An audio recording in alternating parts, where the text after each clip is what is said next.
Olá pessoal, eu sou Maria Elisa Fonseca e eu estou aqui gravando ao vivo esse podcast que faz parte de um grupo de transmissões que a TV Forteia lá do YouTube vai fazer em seguida.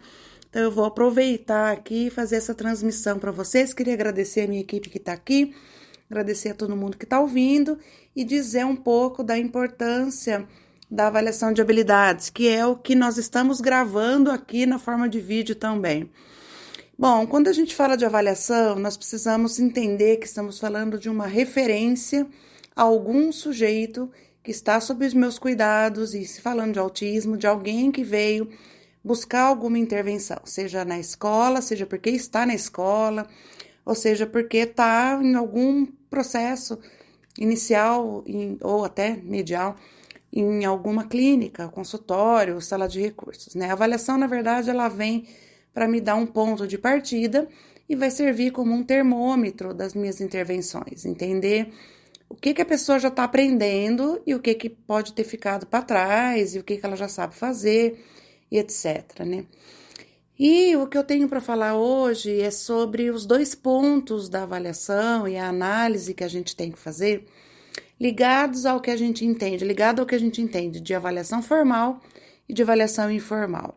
Então, eu vou começar a falar um pouquinho sobre a avaliação informal, que é aquela que a gente faz de uma forma mais incidental, de uma forma mais livre, voltada para algo que não está padronizado, nem colocado pela literatura como já validado, ou que tenha tido algum tipo de estudo referente a algum protocolo, etc. É aquilo que a gente faz na observação natural, né? Então, com os equipamentos que a gente tem, os brinquedos que eu tenho, ou aquilo que eu selecionei para ver se a habilidade aparece. Isso pode ser feito num ambiente doméstico, pode ser feito no consultório, com jogos que você já tenha, ou com material que você quiser selecionar. Mas não podemos esquecer que, por mais informal que ela seja, ela também guarda uma formalidade, porque não é do além que a gente tira as informações que a gente quer olhar.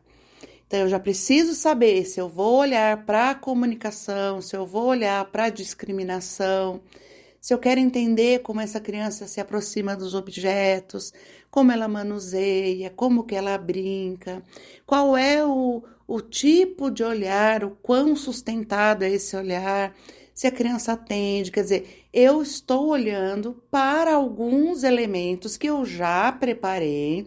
Então, não é porque eu não tenho um protocolo padrão que eu não tenha que ter algum protocolo. Isso a gente cria. A grande maravilha disso é a gente ter o nosso roteiro. É importante que todos tenhamos o nosso checklist baseado no desenvolvimento humano. Aquilo que a gente quer olhar, senão o cara vai ficar em demanda livre e eu não sei o que eu estou olhando. É o famoso tiro no escuro, né? Então, por mais informal que uma avaliação informal possa parecer, ela precisa conservar um mínimo de formalidade, especialmente nos objetivos dela. E aí eu vou separar os materiais que eu quero de acordo com aquilo que eu estou precisando. Senão, ela passa a ser informal e não, totalmente informal e acaba não me dando dado, e eu preciso de dados. E esses dados, eles vão ser confirmados depois com o que a gente chama de avaliação formal.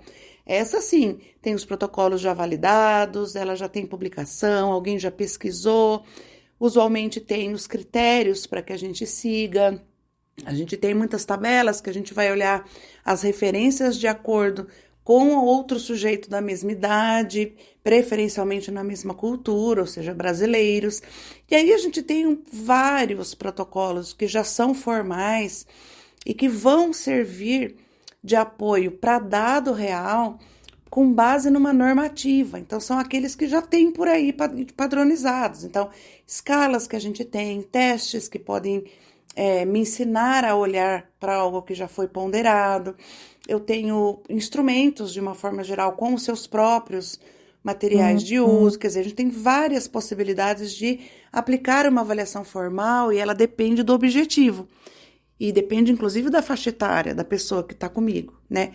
Então, se eu quero avaliar uma habilidade olhando para os operantes verbais, por exemplo, eu posso usar ABLES, posso usar VB-MAP, por exemplo. Agora, se eu quero olhar o nível do desenvolvimento com relação a outra criança, em termos de escalas para comportamentos mais amplos, eu posso ter Portage, por exemplo.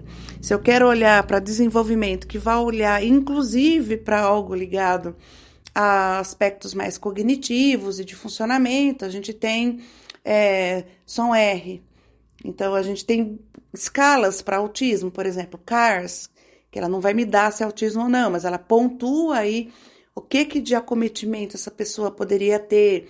Então, para cada área do desenvolvimento, a gente pode ter os instrumentos que são padronizados, né? PEP-R, que é a versão brasileira, que também vai me dizer se, em termos do perfil psicoeducacional, qual é a idade de desenvolvimento funcional com relação a quantos anos essa pessoa já viveu. Então, penso que quando a gente fala sobre avaliação formal e informal, e esse é o nosso objetivo dessa aula aqui, é a gente diferenciar o que de formalidade tem um e menos em outro, entender a importância de juntarmos as duas coisas. Então, eu posso ter entrevistas diretas com a família, eu posso ter uma observação direta da criança, posso ter as observações colhidas em outros campos, ou seja, na escola, no domicílio, relatos que são indiretos, que não são diretamente para mim, mas por questionários ou por inventários que a gente manda. Então, existe um pacote de coisas que a gente pode usar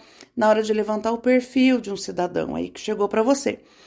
E acho que para terminar, se tiver tempo aqui, o pessoal está sinalizando que eu preciso dizer sobre a avaliação diagnóstica. A avaliação diagnóstica, ela é diferente da avaliação de habilidades.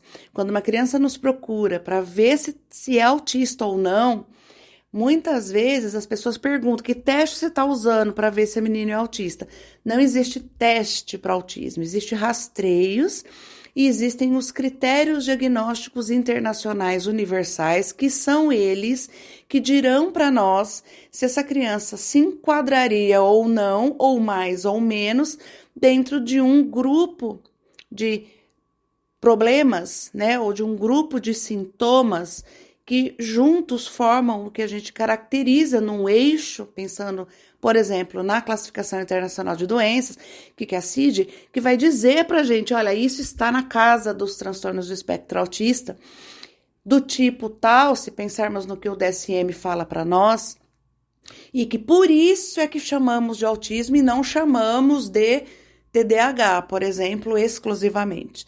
Por isso é que falamos em transtorno do espectro autista e não falamos em esquizofrenia, por exemplo, porque existem critérios de inclusão àquele eixo e critérios de exclusão daquele eixo, quer dizer, não pode ter determinados sinais e precisa ter outros sinais. Então, para entendermos a avaliação de diagnóstico, nós temos que entender que o nosso critério é o que está definido como sintomas que estão definidos nos manuais internacionais como critérios diagnósticos para autismo.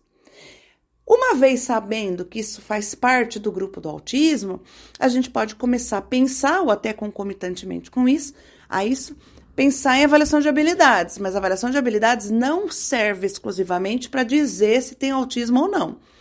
Então, se olharmos em dois pacotes, teríamos um pacote para dizer é autista e um outro pacote para dizer o que o autismo deixou nele, que tipo de desenvolvimento está desnivelado, ou está irregular, ou está atrasado, ou o que está sobrando nesse desenvolvimento. Então, é por isso que, às vezes, as pessoas falam, mas como que pode? Viu o menino um dia, viu o menino 2 dias, né? O pessoal está concordando comigo. E já fala que é autista, né? Outro dia ouvi dizer que o menino levou 6 meses para fechar um diagnóstico de autismo. Isso não é real, gente. Não é real. O que a gente precisa é diferenciar o que eu estou olhando.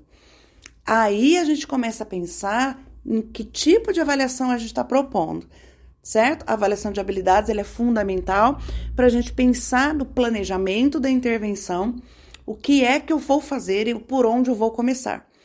E a avaliação diagnóstica ela vai ter mais o objetivo de dizer se estamos falando de autismo ou não, porque isso pode mudar a história de toda a intervenção que virá a seguida.